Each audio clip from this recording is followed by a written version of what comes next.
Hi guys, Matt Easton here, Scholar Gladiatorius. So I have spoken in the past about the British 1908 patent cavalry sword, and it's a very distinctive and, in fact, in the world of swords, famous model of sword. There's a lot of things to be said about it, and I've said some of them in the past, and I might repeat some of those things here because my views have kind of shifted and morphed slightly over time. But first up, well, the thing that characterises the 1908 patent is that it is a dedicated thrusting sword. It is really a spike, so let's just unsheath it for a second and have a little look at it here. So, as you can see, it is a long, narrow blade on a large, very protective hilt, and the grip is a very characteristic, almost pistol shape that was designed by someone called Colonel Fox, who I'll just talk very briefly about in a minute. And Colonel Fox actually sculpted this handle himself out of what's called gutta percha, which is a kind of resin type, rubbery type material, and it was copied from his original cast. And as you can see, if I just angle it there we go, you can probably see a bit better now. The hand sits very comfortably in there, and the thumb goes in that placement that you can just see there. So once the hand is in position, it's very, very securely in line with the forearm. And this is somewhat similar to modern orthopedic grips on some fencing weapons, although well, it's not really, it's quite different, but it's the same kind of idea, it's the same theory. And it's to bring the point in line with the arm. So it really is a dedicated thrusting sword. Now, the first thing to reiterate, and I have said this before, but I'll say it again because I know that people will make assumptions about these swords, and have for a long time made assumptions about these swords. People look at this sword and think that it's going to be light because it's narrow. It is not. It is a heavy, thick sword. So the blade, although it is narrow in this plane, is thick in this plane. It's thicker than most cutting swords are. Essentially, this is a spike, it's a bar, it's a sharpened bar, and the result is it's incredibly rigid. Okay, I can't flex this as much as I can flex even long swords most of the time. There are some long swords and estocs and stuff, and there's a word, estoc. I would liken this sword not to a rapier or a small sword or an epee or anything like this. I would liken this to an estoc, and many people have asked me to talk about estocs, and again, it's one of those topics I will get around to talking about in the future. But this sword is essentially an estoc. It's a very stiff, thick spike that's to be used primarily by cavalry, and it performs a similar function to a lance. Now, talking about the lance for a second, towards the end of the 19th century, it had pretty much in most European forces been decided that the way forward was for thrusting swords. Both for cavalry and infantry, in fact, but just focusing on the cavalry here for this video. And so there were various militaries, the Prussian military, the French military, and of course the British military and the Swedish as well. And in fact the Swedish versions of the thrusting sword was what was the basis for the US 1913 pattern sabre. A lot of people call it sabre. It's not a sabre, it's a sword. And the basis for Patton's sword, Patton didn't invent it. He looked at the various European models of thrusting sword that were around, and he came up with his design of the American cavalry sword, the thrusting sword of the First World War. And that was modelled mostly on the Swedish sword, and inspired a little bit by the British and the French and the other swords that were around as well. The British sword is quite distinctive and looks quite different to all the other nations. It is a completely unique design. It's not copied of anyone else's, and being from 1908, it's one of the earlier of the European thrusting designs. Although the Prussian and the French versions are earlier, they're from the 1880s and 1890s, but their designs still look like quite 19th century swords. The British 1908 really looks distinct, really looks different. The hilt has some passing, or the guard at least, has some passing resemblance to the British 1899 sabre, but it is really new. It's a really new design. The grip's entirely different, the blade's entirely different. And it should be mentioned that the British government had been trying to get a new design of sword agreed since about 1900. Nobody was happy with the 1899 pattern. It was a stopgap design of sword, although it stayed in service for longer than they originally intended for, I think. And various people, including Colonel Fox, who ended up designing this, and including Captain Alfred Hutton of fencing fame, were consulted and were on a board, a committee essentially, to try and design the new cavalry sword. And these committees, shall we say, were built up, consulted, and then dissolved a few times. In fact, they couldn't reach agreement. Hutton was at complete disagreement with Colonel Fox, particularly. Fox was in favour of a purely thrusting sword, which is what he ended up getting, whereas Hutton was in favour of a cut and thrust blade. And Hutton famously didn't like the British 1892 thrusting infantry officer's blade, and also Hutton didn't really like this sword. It is also worth mentioning that when this came out, the Prince of Wales, who became Edward VII, Queen Victoria's son, he was quite a sword aficionado, and he was a fencer himself, and he took a great interest in swords. And you've got to bear in mind that by the time he became king in 1901, he was quite an old man, because Queen Victoria lived quite a long time. So actually, during most of his life, which was in the 19th century, he'd been travelling around in India and all around the world, and he'd always taken quite an avid interest in swords and swordsmanship. And in fact, he'd almost certainly had lessons from people like Captain Alfred Hutton. But when he first saw the sword in 1908, when he was king, he did not respond favourably. He thought it was an incredibly ugly thing. But of course, he was a swordsman and a fan of swords, and in a way, the 1908 pattern sword is not really a sword for swordsmen. It's a spike. It's of the age that it was created in, and it actually really suited World War I. It was purely efficient, and I would argue sort of ugly, although it's sort of also beautiful for its complete slavishness to function, I would say. But it throws away all of the old. It throws away the old ideas of sword design and brings in something completely new. So anyway, the 1908 is very...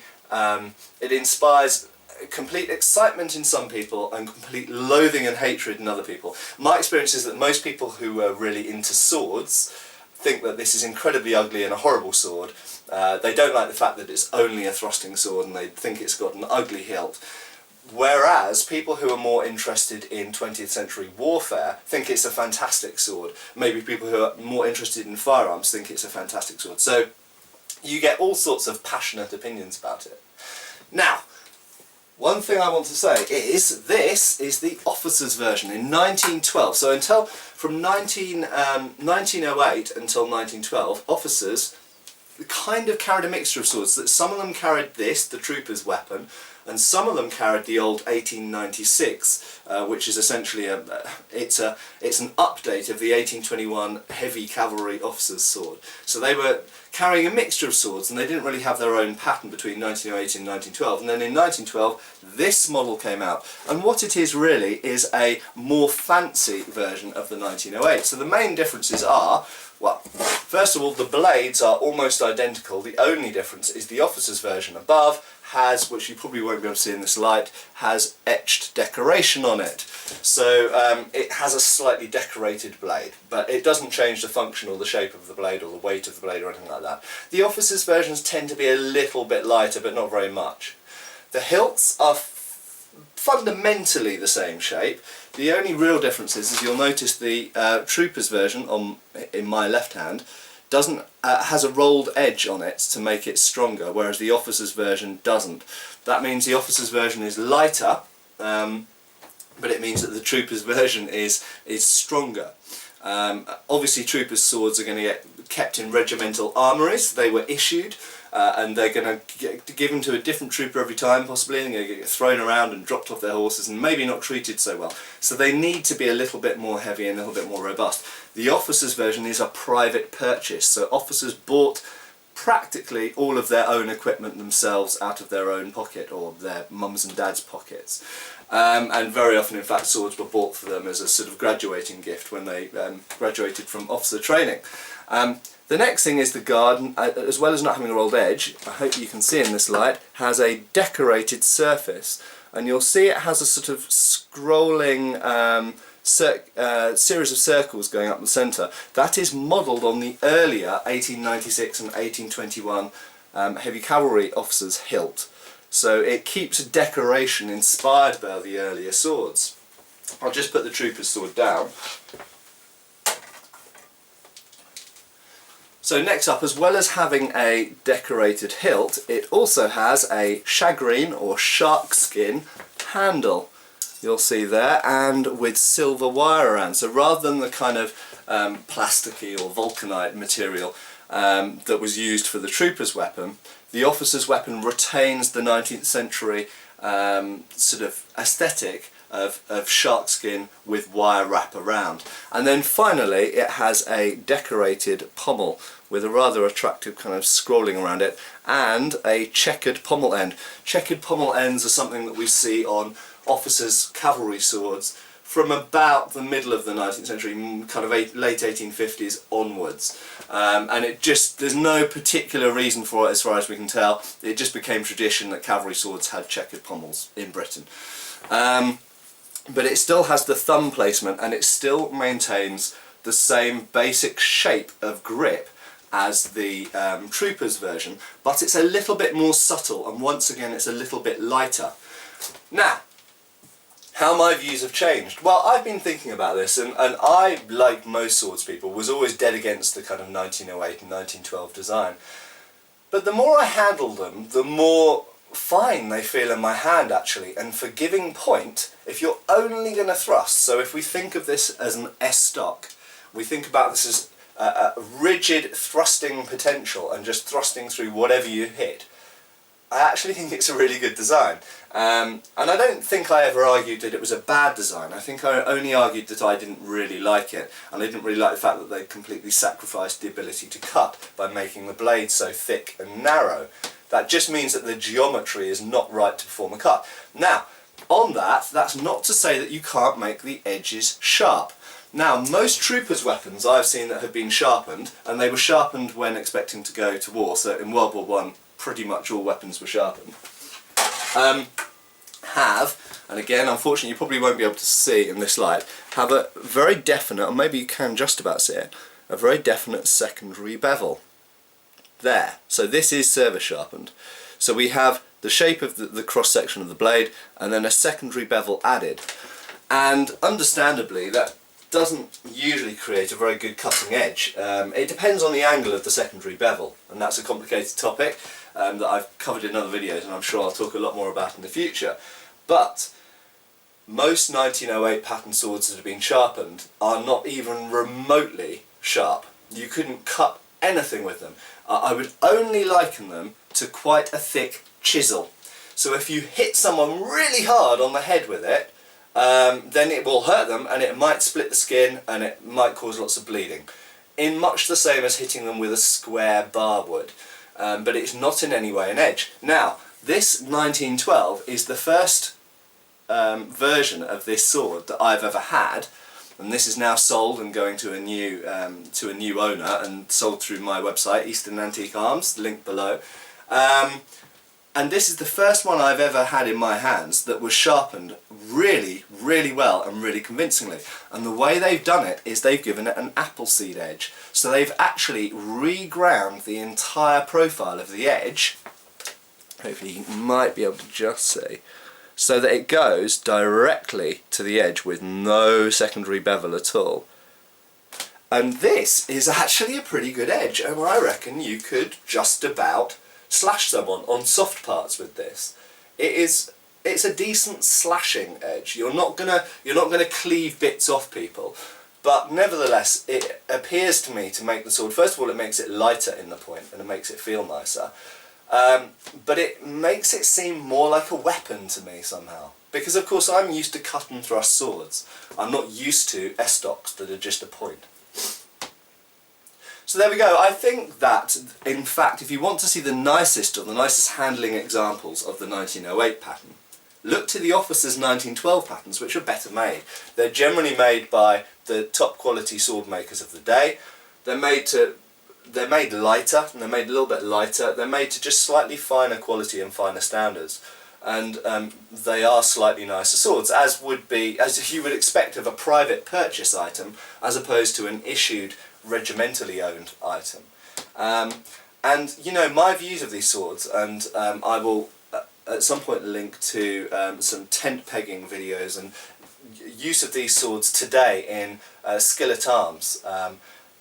They do the job really well for what they are, and if you have decided to make a purely thrusting sword for use on horseback, I think the 1908 and 1912 patterns might just be perfect. And I didn't sort of think that I would ever I didn't imagine myself ever saying that this pattern was perfect, but I think I kind of understand why some people so vehemently argue that it is the perfect sword, because I sort of think for what it is, for what they've decided to do with it, maybe it is perfect. Maybe you can't make a better sword than the 1908 and the 1912 if, and only if, you have decided that you are going to have a purely thrusting weapon that you only use in the charge. You never get into melees, you generally don't get into fights with other cavalry, but you're only going to charge at people like fleeing infantry, artillery crews, machine gun crews, this kind of thing. If you're only going to charge at high speed on horseback at an enemy, wound or kill them, and then shoot straight off somewhere, hit and run, then maybe this is the perfect kind of sword. I would never argue that it's the perfect kind of sword for all cavalry, but for cavalry in a very specific application, maybe this is right. And just to finish off, I should say, this sword, both the 1908 and the Officer's 1912, were used extensively in World War I. And there's a very pervasive idea that cavalry was somehow ridiculous and moot in World War I, and it's completely wrong. It's modern media that's given people that idea.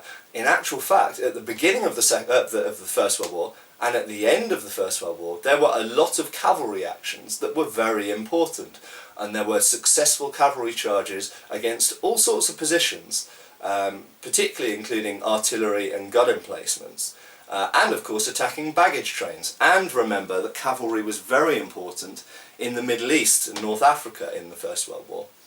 Lawrence of Arabia's army was made up of Arab cavalry, obviously fighting in a different way to European cavalry, but there was European, there was British and Turkish cavalry out in those areas as well, in Palestine and such like.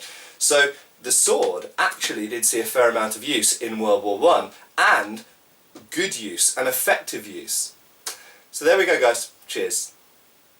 Thank you for watching. Please subscribe, follow us on Facebook. You can buy t-shirts through Spreadshirt, support us on Patreon, or follow us on Pinterest. Thank you.